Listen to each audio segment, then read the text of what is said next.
O Brasil tem hoje cerca de 800 mil indígenas. Estima-se que eram mais de 2 milhões no período da chegada dos portugueses. Muitos deles, cerca de 37%, moram em grandes cidades e enfrentam os desafios de moradia, trabalho e também da preservação da própria cultura.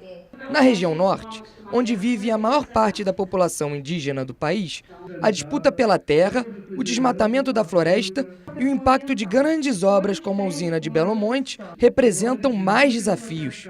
Como forma de resistência, os índios precisam adaptar ferramentas modernas a seu favor. A ideia é que o conhecimento não se concentra em mim, né? Eu sou só um mediador, né? Daqui a pouco eu passo o conhecimento para o outro, eu passo para o outro e assim a gente vai lutando, né? Porque ninguém sabe o que um celular faz, né? Lá na aldeia. Eles colocam música, bate foto, só isso, entendeu? Eles não sabem que pode publicar, que pode escrever, né? Pode documentar, pode filmar. Uma série de debates na universidade discutiu a floresta e os problemas indígenas na atualidade. Os encontros foram organizados pelo Núcleo Interdisciplinar do Meio Ambiente, em parceria com 5 instituições jesuítas.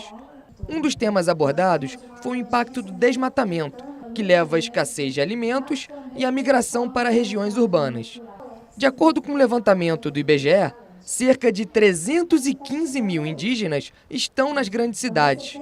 Muitos desses grupos enfrentam um impasse quando migram do campo para áreas urbanas. Para os povos indígenas que têm uma cidade, a gente continua sendo uma luta.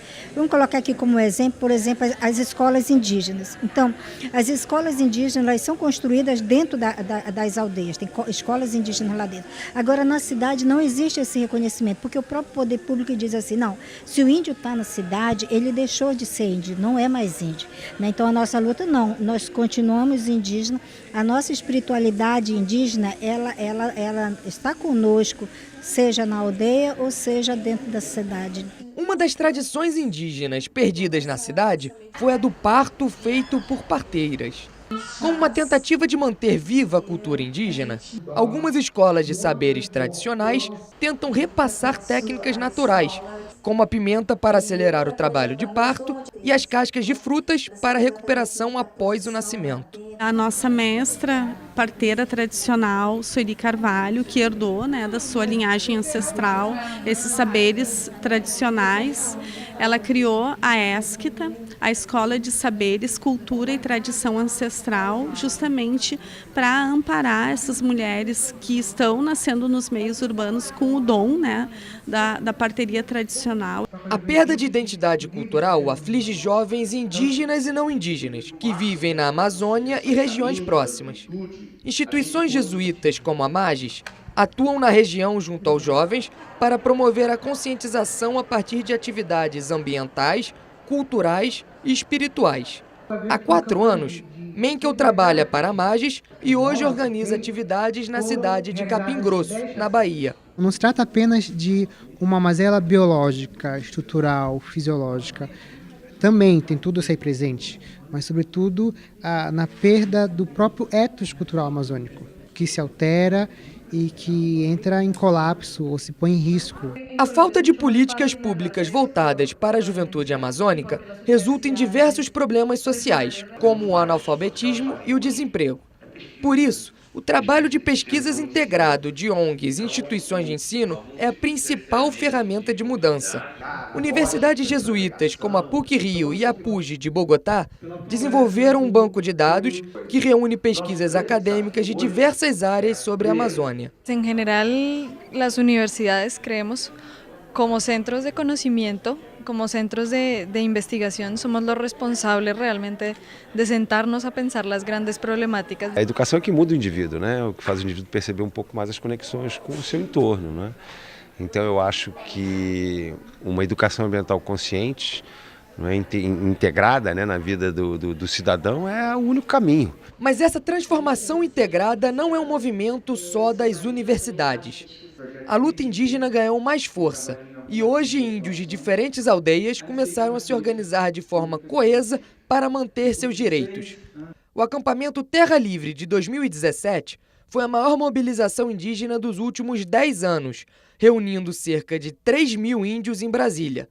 Luiz Felipe é executivo de um órgão jesuíta que promove a justiça socioambiental na Amazônia e acredita que as lideranças indígenas estão ganhando poder político. A liderança indígena está fortificada, eu acho.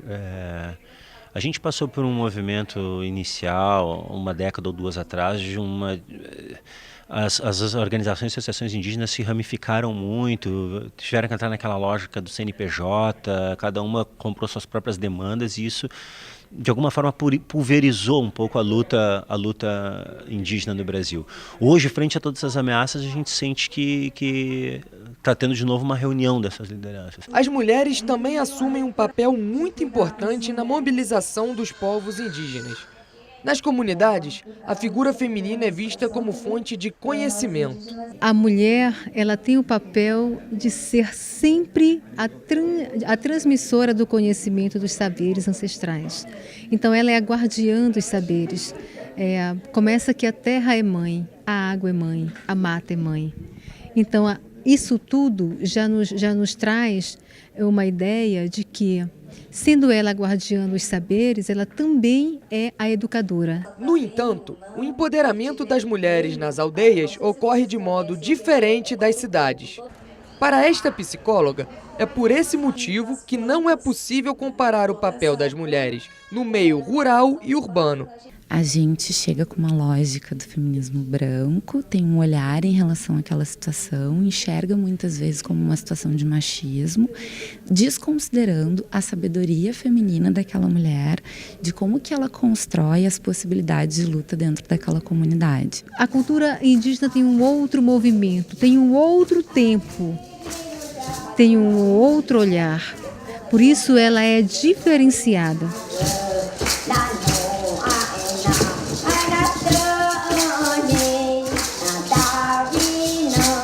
Senhor é